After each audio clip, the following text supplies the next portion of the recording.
Hezbollah ইসরায়েলে আরও একটি নজিরবিহীন আক্রমণ শুরু করেছে।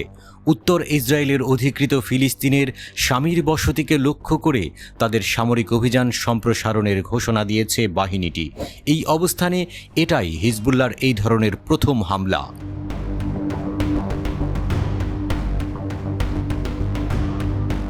ইরান সমর্থিত বাহিনীটি উত্তর ইসরায়েলের নতুন ইসরায়েলি অবৈধ বসতিগুলোতে 20টিরও বেশি কাতিউষা রকেট নিক্ষেপ করেছে। রকেটের ব্যারেজটি আঘাত হানার পর আপার গ্যালিলি অঞ্চলের শামির জুড়ে একাধিক স্থানে আগুন ধরে যায়। এই হামলা লেবানন ভিত্তিক হিজবুল্লাহ যোদ্ধাদের আক্রমণাত্মক কর্মকাণ্ডের একটি বিস্তৃত প্যাটার্নের অংশ।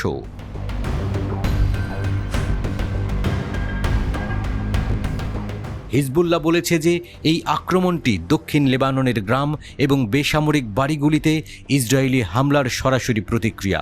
গাজা এবং প্রতিরোধ বাহিনীকে সমর্থন করাও এই অভিযানের লক্ষ্য। শামিরে হামলার পর হিজবুল্লাহ জাউরাতে ইসরায়েলি আর্টিলারি অবস্থানের উপরেও আরও রকেট হামলা শুরু করে।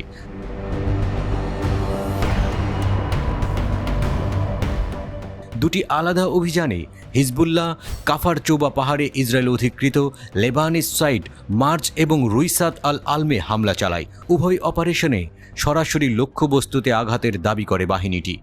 মায়ান বারুদ সাইটে আর্টিলারি শেল দিয়ে লক্ষ্যবস্তু করে হিজবুল্লাহর প্রতিরোধ যোদ্ধারা। ইসরায়েলি সৈন্যরা মালিকিয়ায় অবস্থান করছিল, সেখানেও হামলা চালায় হিজবুল্লাহ।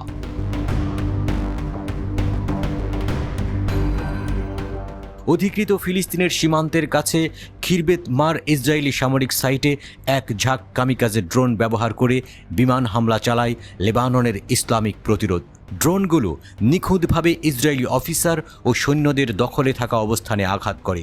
হিজবুল্লাহ জানিয়েছে এই হামলা দক্ষিণ লেবাননের আব্বাসিয়া শহরে ইসরায়েলি আগ্রাসনের প্রতিশোধ।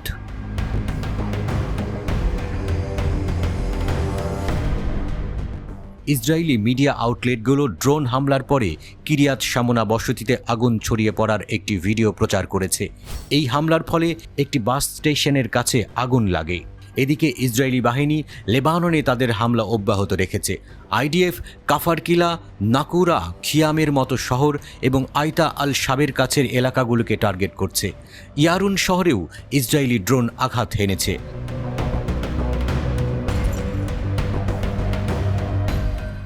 আল জলিল কাউন্সিলের প্রধান জানিয়েছেন হিজবুল্লাহ উত্তর ফ্রন্টে তাদের আক্রমণ বাড়াচ্ছে। উত্তরে পরিস্থিতি ভালোভাবে পরিচালনা না করায় প্রধানমন্ত্রী বেনিয়ামিন নেতানিয়াহুর নেতৃত্বাধীন সরকারের সমালোচনা করেন। তিনি জানান, উত্তরাঞ্চলের পরিস্থিতি আরও খারাপ হচ্ছে। হিজবুল্লাহ ড্রোন এবং রকেট হামলার কারণে সতর্কতামূলক সাইরেন প্রতিদিন বন্ধ হয়ে যায়। অনেক বাড়িঘর ধ্বংস হয়ে গেছে, বিশাল এলাকা পুড়িয়ে দেওয়া হয়েছে এবং ইসরায়েলি সৈন্য ও বসতি স্থাপনকারীদের মধ্যে অনেক আহত ও মারা গেছে। ক্ষয়ক্ষতি ও প্রাণহানির পাশাপাশি তিনি উল্লেখ করেছেন, ইসরায়েলের উত্তরাঞ্চলের স্বাস্থ্যসেবা, ব্যাংকিং এবং স্কুলগুলো সঠিকভাবে কাজ করছে না।